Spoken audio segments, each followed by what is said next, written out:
Next match of SCU. Daniels got dropped on his head, as you will recall, and they updated us on that. So it's Kazarian and Scorpio Sky in the tag tournament against the Dark Order. And they play that Dark Order video. They are desperately trying to get these fucking guys over. And do they have pictures of someone with a goat? Well, that's the interesting thing. Like, you and I are, especially you, shitting on the Dark Order, but typically with AEW, the things you don't like, their fans just embrace.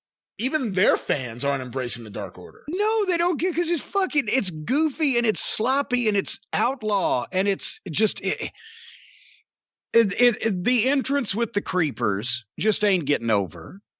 The fat guy in the mask is embarrassing.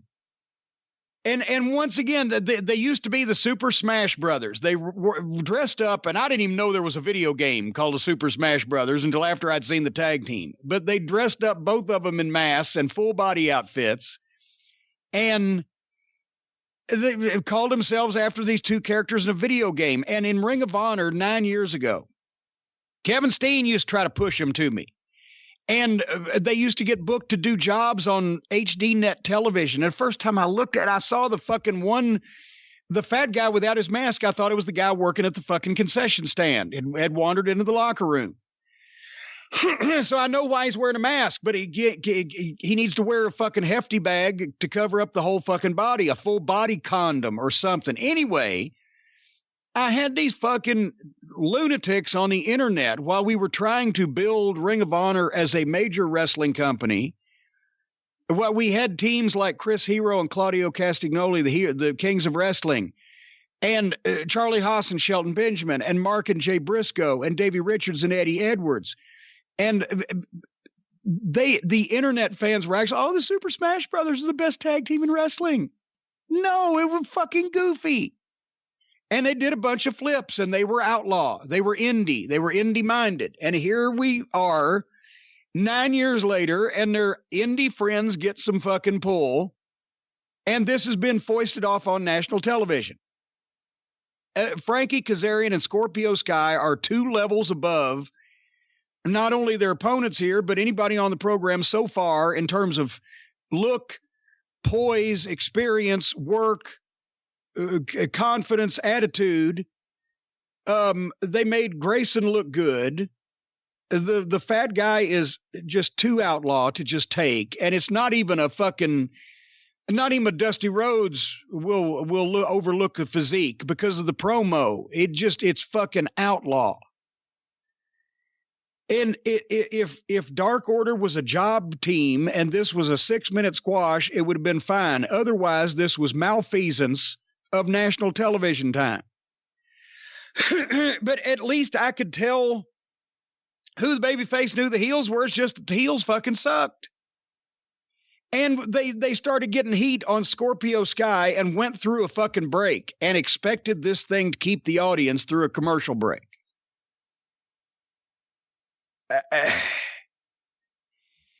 Anyway, they might as well burn some fucking money if they're trying to foist them off. Let me turn my page here. When they went to the break and came back, that's when Inner Circle walked in and tore the house down. And people are like, my God, somebody just hit me in the head because I see some stars. And to kill the whole fucking match dead, what there was of it. Scorpio Sky made a cold tag to Frankie Kazarian, who made a great comeback. And then it kept going forever again. And they buried Ref Aubrey. And SCU made a backslap blind tag. God damn it. Do the right people not listen to this program? And then somehow Dark Order broke out of SCU's cool double dragon sleepers. They did a bunch of false finishes. I don't know what the fuck was going on.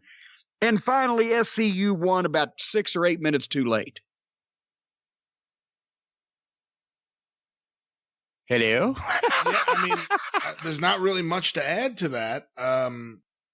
Dark Order sucks. SCU looks like I hate to use the term main roster tag team. They have a great look. And I'm thoroughly unimpressed with the AEW tag team division. That was supposed to be one of the big jewels of AEW, this international tag team division personally curated by the Young Bucks. And Okay. Here, riddle me this, Batman.